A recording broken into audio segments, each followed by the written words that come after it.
The history of the 4Runner is particularly special to us here in Wisconsin because the idea for the 4Runner came from our very own local dealer, Jack Safro, in 1980. But it wasn't as straightforward as that. Safro called up Winnebago and asked if they could essentially add bed caps to the existing Hilux that he'd been selling at his lots. Toyota sent over some trucks and agreed to the partnership, and out came the Toyota Trekker. And they sold about 1,500 of them, aka all of them. Then, in 1984, the 4Runner became its own entity with a fiberglass bed cap and basically a ritzed-up bed. It also came with solid front axles for the first 2 years, but in 1986 it got high-track independent front suspension. And now, 4 generations and 35 years later, we have the 5th gen. It's bigger, safer, and more capable, but it's still a no-nonsense off-roader. So the 4Runner has had a long history, as we just saw, of rugged dependability. And this thing definitely subscribes to the notion of if it ain't broke, don't fix it. I mean, the 1GR 4-liter V6 has been around since, well, the Jurassic period, and the 5-speed torque-converted automatic transmission is, well, it's the same gearbox your granddad drove in Nam. And what that results in, at least in my case, is a 17.5 mpg fuel economy average. But, I mean, it's a 4-liter, relatively large displacement V6. It probably makes good power, and it's probably super fast. Well, no, not really. It makes 270 horsepower and 278 pound-feet of torque. It's more torque-focused, as it should be, because this is an off-roader. And while I say that, I'm going to talk mostly about the on-road manners until we get to Paulo, and he's going to go over a lot of the off-road bits. And the 270 horsepower and 278 pound-feet of torque from that naturally aspirated mill goes through the 5-speed ancient transmission and gets to 60 in about 3.5 years. So it's not like it's fast, but I do think it's probably faster than Paulo's Jeep JK. So leave it down in the comments if you'd like to see an off-road drag race between the 4Runner and his Jeep. But the 4Runner's not about speed or performance or luxury or anything like that. It's an off-roader through and through. It's body-on-frame construction. You got a 2-speed old-school transfer case, and what's more than that, it's probably one of the last vehicles that you can actually mechanically shift your transfer case into. And you can just see, you can see it right now. The shift lever for your transfer case vibrates along, so it's mechanically connected. You know exactly what's going on. It's not a little button that you turn to go into 4 high or 4 low. It's a very masculine shifting motion.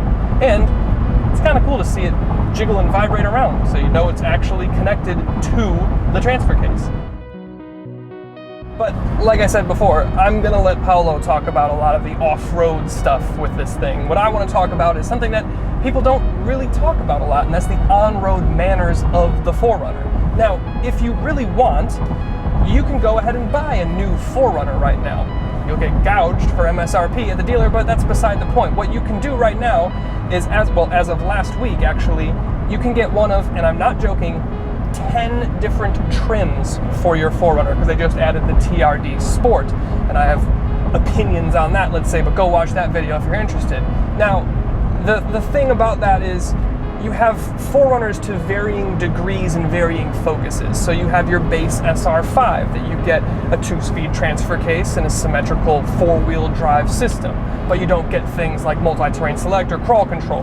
And you have all the way up at the top of the range your Halo TRD Pro, which gives you the skid plates, and the Fox internal bypass dampers, and all that sort of off-road stuff. And you've got your TRD off-road or trail off-road, since this is a 2016, which is what I have. So you get a lot of the off-roading bits like you would get in the TRD Pro, but you don't get all of the special dampers and you don't get all of the special badging.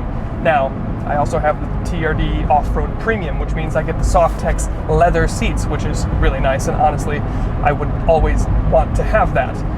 But what you can do if you want something a little less off-road focused, which I'm not really sure why you would, but for some reason if you want a more tame on-road driving experience, you can go the limited route. It has I think it's a McPherson center differential, so it's an all-time all-wheel drive system rather than a part-time selectable 4-wheel drive system. So it's a little bit less capable. You don't get a locking diff, and actually I think the center differential locks, so it sends equal torque to the front and rear axle, but you can't actually lock your back wheels together. So you will not perform as well off-road. Plus you get all the weird body kit, and the chrome on the front looks like braces to me, but again, beside the point. but you can option a more street-oriented 4Runner, which I'm not sure why you would do. But like I said, what I've purchased is a 2016 TRD off-road or trail off-road premium or whatever you want to call it. I forget. I think it was 2017 that they went to the nomenclature of TRD off-road. So what that means is I get the crawl control, I get A-track, I get a locking rear diff, I get multi-terrain select, and Paulo will tell you about all that stuff when he takes it off-road.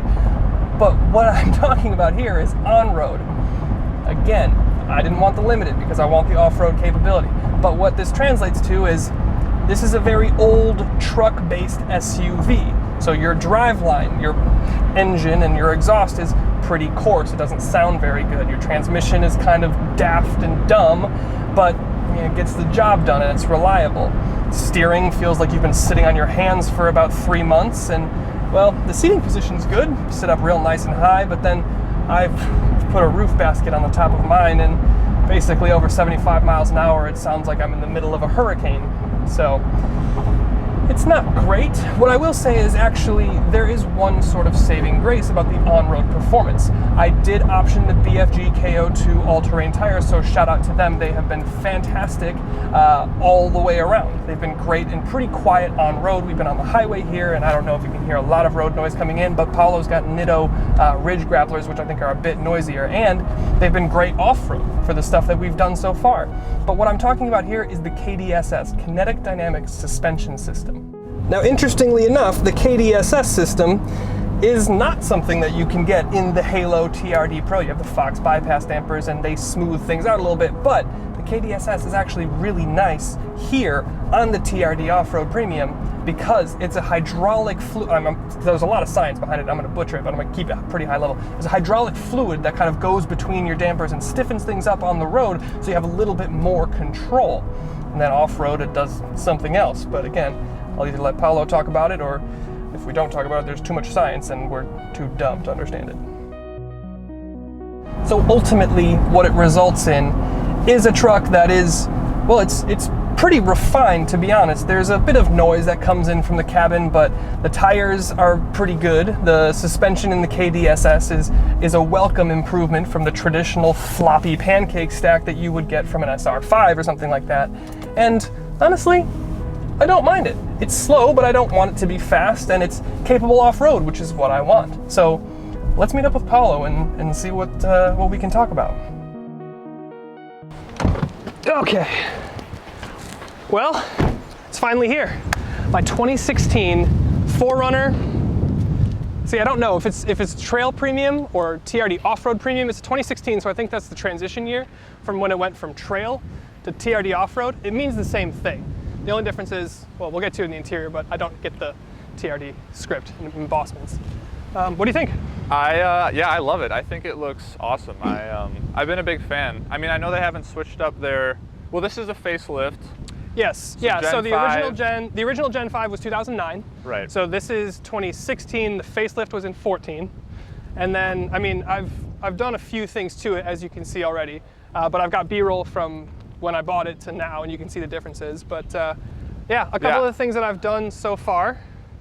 Heritage grill, TRD grill. I like that a lot. I think it adds another level of aggressiveness to the front. You like the Grand Canyon There's not, in terms of fitment? I really don't think that it's like the cheap noticeable. $100 Chinese spec. But for being $100, it looks good, especially if you didn't put that on and you didn't notice that little area to the right, it's fine. Yeah, I mean, honestly, in terms of like, it's amazing so far the small things that you can do to make the entire kind of, I guess, vibe different. The look is totally different. Right. Again, in that same vein, we got the BFG KO2 all-terrain tires. Shout out BFG. They've been fantastic so far. Super quiet on the road, actually pretty compliant. We've had it done some off-road testing before, and they've done fantastically, so absolutely love those. I also like that they do look aggressive. You know, mud terrain tires really do have that aggressiveness to them, and these, I feel like, obviously they're not the mud terrains look even more aggressive, but this is a really good look on your 4Runner, definitely. Yeah, I like the aggressive tread on the side. I'm really glad that I got the white tire lettering. Yeah, you're a fan of that. I like the contrast that it gets. It's the same reason, like, the original plan was to dip the front valence, the front bumper silver, so If you don't know, the SR5s come body color, the TRD off-roads come silver, and then the TRD Pros come black. So I was gonna black that, and the back valence, and I kind of like it silver. It's just a little bit more contrast, a little bit more special. And then at that same breath, we've got the TRD off-road wheels. Now these are the pre-facelifted ones. The newer ones have like black accents within the spokes, but this was just all silver, so I dipped those. It looks so much really better good. now. So much better now. Yeah. Oh wait, before we go there though, you mentioned that you're not a fan of these headlights. Yeah, I do not like the headlights. These are like Fisher-Price Little Tykes headlights. It's a halogen bulb. It's super dim. Like the headlight casing looks fine. The casing looks great, but you're just saying the quality of the actual light you get. It's not bright. Yeah, it's not bright enough, and it's just, I think like you've got this reflective kind of spoke in here, and it's like very Audi looking, but make it LED. Yeah. And have that be your DRL. That's what I thought your daytime running light is. Yeah, no, it's not that. It's like this orange bulb I'm in sure there. the next gen will have something like that. Yeah. Let's hope. Yeah. Around the side, this is another reason that you can tell that this is a premium. So SR5 premium, TRD off-road premium will have the light blinker on the side of the wing mirror. So I have that. The roof basket is a pretty new addition. Yeah. It's pretty noisy over 80 miles an hour. Not that I would ever drive 80 miles an hour, but other than that, it's actually pretty calm. You said it's pretty easy to get it on and off, so you might do that. Yeah, I mean, you just hand crank it off. Yeah. So it's pretty simple, but it opens up the possibility to camp and sleep in the back of the truck, which is something that Sadie and I might do if we go camping, overlanding, and kind of dip our toes without having to spend $4,000 on a rooftop tent. But they're so cool. They are super cool, and we'll see. But yeah, I think from what I've done to it and what it is, I think I'm pretty happy with it right now. Yeah. I think there are still some things that need to be done. Rock sliders, maybe some additional skid plates underneath, so we don't have like the fancy glitzy glammy TRD Pro skid plate up here, but you do have some protection for your engine, gearbox, and oil pan. But a little bit more protection under there would be great. Yeah, we used that when we went on the trail. Yeah. So Hey, that's what inspired me. It works well though, right? That's what we learned. The skid plates did the thing that they needed to do. So yeah, should we step inside? Yeah, let's do it. So, interior. This is a lot different than your Jeep, while still kind of falling into a similar off-roader category. Yeah, I get envious whenever I take a drive with you because it's a lot more refined in here, really spacious, good quality materials. It's super comfortable. It's a lot less. It's a lot more quieter. You have the big, tactile knobs, buttons, and switches that are very masculine, yeah, off-roady. This is a part that I don't. Is not for you. Yeah, I just think that's kind of. It's so old school, but that's Toyota. Mm-hmm. So I mean, that's just kind of what they're about. The head unit is fine. The Bluetooth works most of the time. For some reason, I can plug my phone in, and it'll do calls and stuff, but it'll go through the Bluetooth rather than playing through the actual USB. Oh, I see. Which is interesting. It's weird that you don't have the TRD. Well, exactly. So that's why I think 2016 was the last year of the trail before it went to TRD off-road, which is why I have the red stitching, but I don't have the TRD. I think it's not embossed. It's like actually stitched in. Right. I think. Yep. But yeah, I mean, it's super nice. It's super comfortable. It's really quiet on the road as compared to something like a Jeep.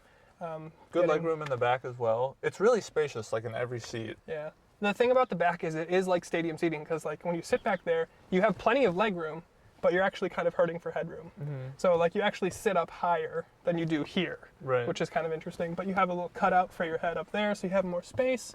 The back splits 60-40 and splits all the way down. It doesn't lie perfectly flat, and that's a TRD off-road thing. I think in the SR5 it lays flat. So like when I put my foam topper back there and try to sleep, like it's not going to be perfectly flat like a normal bed would be. But I think my favorite thing, and I didn't realize I was going to like this so much, is this. The rear glass that goes up and down. Yeah, that's an awesome use it feature. All the time. I've had a sunroof in every car that I've ever owned. I use it like twice at the beginning of the summer and then never again. My rear glass is down like all the time. It's my favorite thing. I love that too.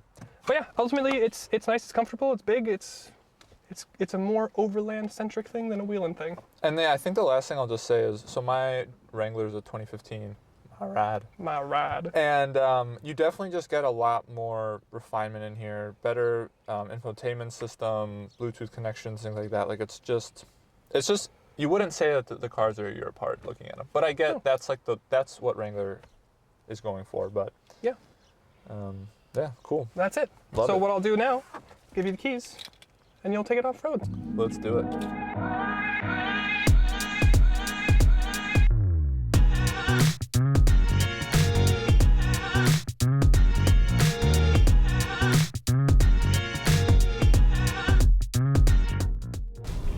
And this really is the point of the truck. You know, the compromises on road are too great to justify buying it if you don't actually take it off road. With that said, it's definitely more geared towards overlanding rather than, you know, wheeling. Not to say that you can't necessarily do both, you definitely can. It's got a solid rear axle, but an independent front suspension, unlike the Wrangler, obviously 2 solid axles in that.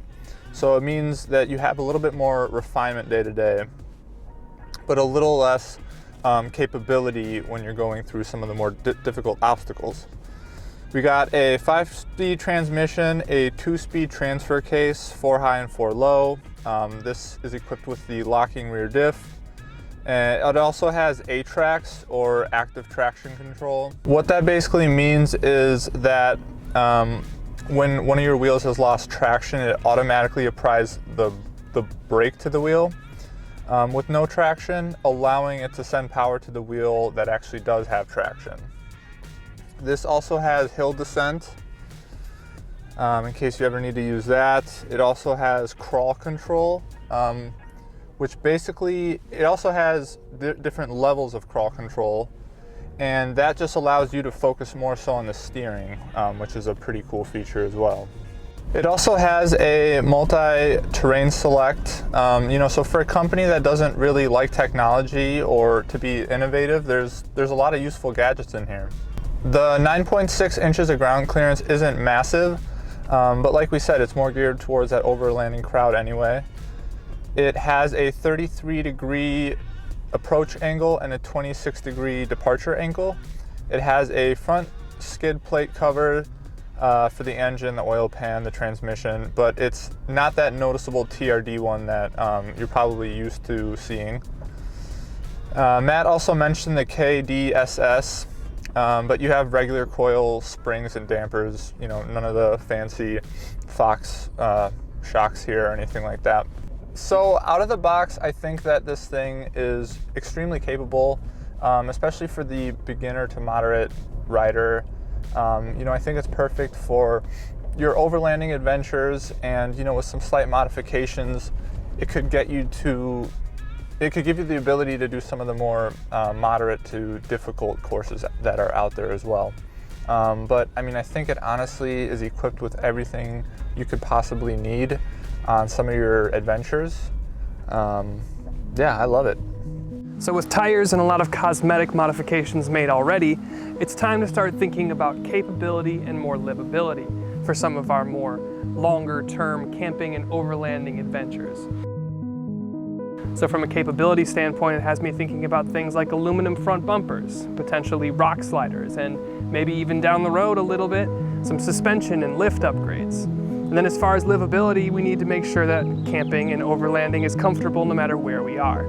So things like how we're gonna sleep, either in the trunk, on top, or in a ground tent. But for now, as somebody that's new to the 4Runner family, I know that there is a massive and passionate enthusiast following. So I wanna leave it up to you guys. What do you think? Leave it down in the comments. What should I get to upgrade the Goodland 4Runner?